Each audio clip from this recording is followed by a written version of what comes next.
semuanya, perkenalkan gue Pika. Di channel ini, gue akan menemani kalian untuk menceritakan berbagai macam film yang pastinya menarik untuk dibahas. Terutama buat kalian, para kaum mager yang malas nonton dalam durasi panjang. Di sini, gue akan merangkum secara padat alur ceritanya. Di video kali ini, gue akan melanjutkan alur cerita film Girl From Now Here Season 1. Sebelumnya, buat kalian yang belum nonton alur cerita film ini yang episode 1-3, videonya udah gue cantumin dan bisa klik link di description box ya. Oke guys, tanpa berlama-lama lagi, di sini gue akan menceritakan next episode film Girl From Now Here Season 1. Seperti biasa, di episode ini Nano pindah sekolah lagi. Di awal episode ini kita ditunjukkan ada seorang guru sedang membawa Nano berkeliling memperkenalkan sekolah barunya. Saat melewati beberapa ruangan, Nano penasaran mengapa terdapat pajangan nama di tembok ruangan itu. Ibu guru itu pun menjawab kalau itu adalah nama para orang tua yang membiayai pembangunan sekolah itu. Kemudian Nano melihat satu ruangan kosong dan agak berantakan. Nano berniat ingin membeli ruangan tersebut. Ia mengubah ruangan itu menjadi kantor pribadinya. Scene berpindah ke dalam kelas. Di sana ada siswa bernama Dino masuk ke dalam kelas sambil menenteng oleh-oleh dari Inggris untuk teman-temannya. Dari pengakuan teman-temannya, Dino adalah anak Sultan Kuaya Raya, di mana Dino suka jalan-jalan ke luar negeri, beli barang-barang mahal, anak pejabat ternama, dan suka gonta-ganti mobil. Dino menyinggung ruangan yang bertuliskan nama Nano. Wan menjelaskan bahwa Nano adalah anak baru yang membeli ruangan itu. Tiba-tiba saja si Nano pun muncul dan menjelaskan bahwa ia akan menjadikan ruangan itu sebagai tempat bisnisnya. Setelah kelas dimulai, ibu guru memberikan nilai rapor. Nilai rapor dari geng Dino rata-rata jelek. Hanya Dino yang bagus. Pop yang mendapatkan nilai jelek menjadi khawatir, karena jika nilainya jelek, ia tak akan jadi mendapatkan motor baru dari papanya. Mendengar itu, Nano mengatakan bahwa ia dapat membantu Pop agar tetap bisa mendapatkan motor itu. Nano pun menyarankan agar Pop datang ke ruangan pribadinya itu. Singkatnya mereka pun datang ke ruangannya Nano. Di sana sudah ada Nano yang menunggu. Pop menanyakan ke Nano, "Lu yakin nih gue tetap bisa dapetin itu motor?"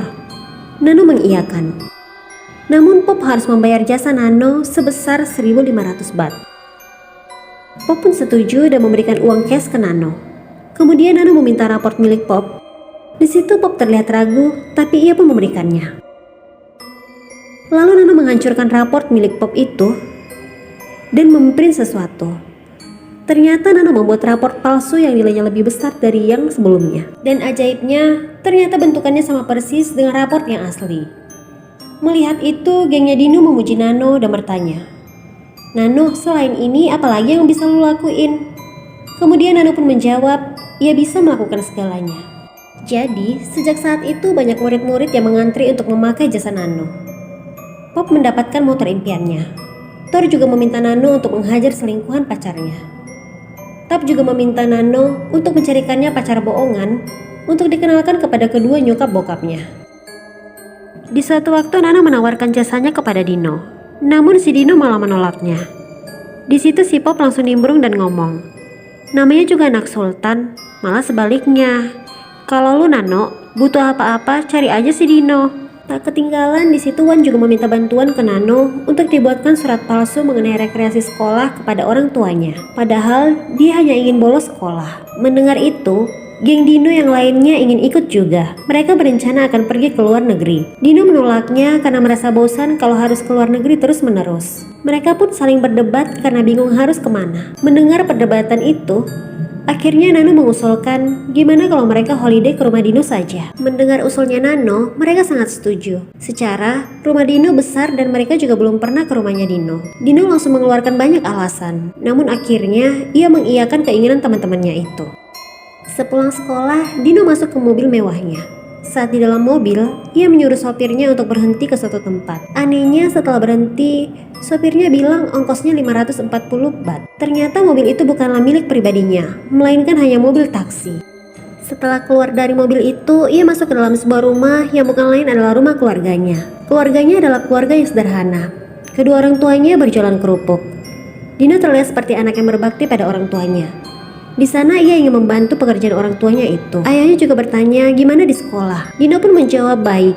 dan mengatakan bahwa temannya mengirimkan sopir untuk mengantarkannya pulang. Jadi selama ini Dino berbohong kepada teman-temannya. Ia bukanlah anak sultan seperti yang dipamerkannya. Semua itu hanyalah kebohongan agar ia terlihat tua di mata teman-temannya di sekolah. Dino masuk ke dalam kamarnya dan melihat chat grup di handphonenya. Dino pun jadi puyeng karena di grup chat itu teman-temannya pada heboh nanyain dress code apa yang harus mereka kenakan untuk ke rumah Dino. Akhirnya Dino meminta bantuan kepada Nano. Dino tetap tidak mau mengakui kenyataan yang terjadi. Dino meminta agar Nano mencarikan rumah pengganti yang besar dan mewah dengan alasan banyak barang berharga di dalam rumahnya. Nano pun menjelaskan jumlah rincian biaya yang harus Dino bayarkan adalah senilai 200.000 baht. Di situ Dino bingung mau nyari duit sebanyak itu di mana. Hingga akhirnya Dino pun nekat mengambil ATM milik papanya, yang padahal orang tuanya sangat membutuhkan uang itu untuk membayar uang sekolahnya Dino karena sekolahnya elit dan mahal. Di situ Dino ragu-ragu, namun ia terbayang bagaimana jika nanti teman-temannya itu tahu kebohongannya selama ini. Ia pasti akan sangat malu karena dianggap tidak selevel berteman dengan Dino. Esok paginya papanya Dino menyadari uang di ATM-nya itu hilang. Dino terlihat seperti merasa bersalah, tapi ya mau gimana lagi, gengsi tetap number one. Nano pun sudah menyiapkan rumah pesanannya Dino dan menunjukkannya ke Dino, dan ia pun setuju. Di saat teman-temannya sampai, mereka terlihat terpukau dengan kemewahan rumah abal-abalnya si Dino. Lalu Pop minta Amer ke Dino. Ketika Dino ingin mengambil Amer, Nano pun mengatakan cukup gunakan lonceng ini untuk memanggil pelayan. Di momen ini, gengnya Dino itu terkagum-kagum. Dino pun mencoba membunyikan lonceng itu. Tak lama kemudian, muncul 2 orang pelayan. Saat melihat pelayan itu, Dino sangat kaget, terkejut terheran-heran. Ternyata, kedua pelayan itu adalah papa dan mamanya sendiri. Di situ kedua orang tuanya itu juga ikutan kaget melihat anaknya itu. Mereka yang membutuhkan uang menerima pekerjaan menjadi pelayan dadakan itu. Wan menanyakan mengapa tidak ada foto orang tuanya Dino di rumahnya. Nano lalu menyuruh mereka untuk melihat saja foto orang tuanya Dino di internet. Karena orang tuanya kan terkenal. Saat melihatnya, teman-temannya Dino itu berasumsi bahwa Dino tidak mirip dengan kedua orang tuanya. Dengan wajah sedih, si pelayan wanita menjelaskan bahwa Dino lebih mirip dengan kakeknya. Mereka pun makan di ruang makan. Di sana Dino Degeng itu protes kepada pelayan karena tidak diberikan Amer. Itu karena teman-temannya Dino masih terlalu muda. Namun akhirnya pelayan pria itu tetap memberikan mereka Amer, termasuk Dino walaupun papanya itu ragu-ragu memberikannya. Parahnya di situ Nano membawa ganja dan Dino Degeng mencoba ganja itu, termasuk si Dino yang lagi di depan orang tuanya. Kemudian Wan menginginkan Amer dan meminta pelayan wanita untuk menuangkannya. Saat si pelayan wanita hendak menuangkan Amer ke gelasnya Wan, ia tak sengaja menumpahkannya hingga mengenai dress Wan. Teman-temannya Dino jadi marah dan mencacinya karena kedua pelayan itu nggak becus melayani mereka. Dino yang tak mau semakin runyam, kemudian mengajak teman-temannya itu berpindah ke ruangan yang lain. Wan masih sebel karena bajunya yang mahal itu kena anggur. Dan karena hal ini juga mereka menjadi sangat bosan. Dan tiba-tiba saja si Nano mengambil pistol beserta peluru dari lemari. Melihat pistol itu, si Pop jadi punya ide gila.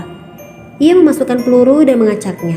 Siapapun yang kena tembak, dialah pemenangnya. Mereka bertaruh uang masing-masing 200.000 baht. Permainan pun dimulai. Pop memulainya di awal.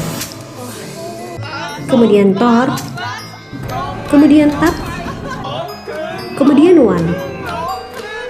Berbeda dengan yang lain, Nano mengarahkan pistol itu ke kepalanya. Namun lagi-lagi aman. Dan sekarang tiba giliran Dino.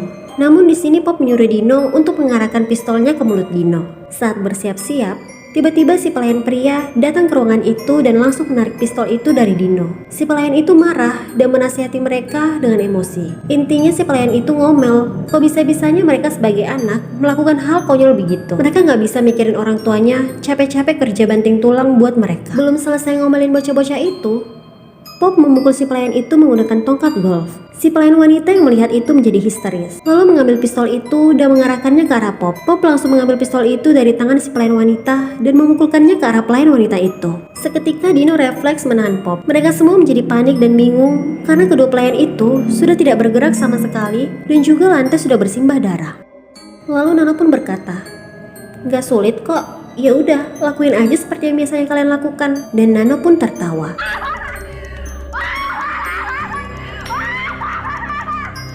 Scene pun berganti. Dino sudah sampai di rumah aslinya. Di meja makan sudah ada papa dan mamanya yang babak belur menunggu Dino pulang. Anehnya, kedua orang tuanya itu tidak membahas kejadian yang terjadi pada hari ini. Papanya malah menanyakan bagaimana rekreasi sekolahnya hari ini. Wajah Dino menjadi sedih dan mengeluarkan air mata. Orang tuanya juga menyuruhnya untuk makan. Ternyata, sebelumnya mereka sudah patungan uang rasa bersalah sebanyak 350.000 baht, kecuali Dino karena ia pemilik rumah. Uang itu sebagai tutup mulut agar tidak dilaporkan ke polisi. Nano pun memberikan uang itu. Papa dan Mama Dino pun menerima uang itu dengan wajah sebel. Dan uang itu sudah ada di atas kulkas. Di akhir film, Nano berkata, คนล่ะคิดว่างั้นซื้ออะไรได้บ้าง Anjay. Dan film pun selesai. Oke teman-teman, sekian rekaman film Girl From Now Here season 1 episode yang keempat. Terima kasih sudah menonton hingga akhir. Boleh bantu subscribe dan nyalakan tombol loncengnya biar kalian dapat notif saat gue udah upload episode kelima. Sampai bertemu lagi di video berikutnya. See you.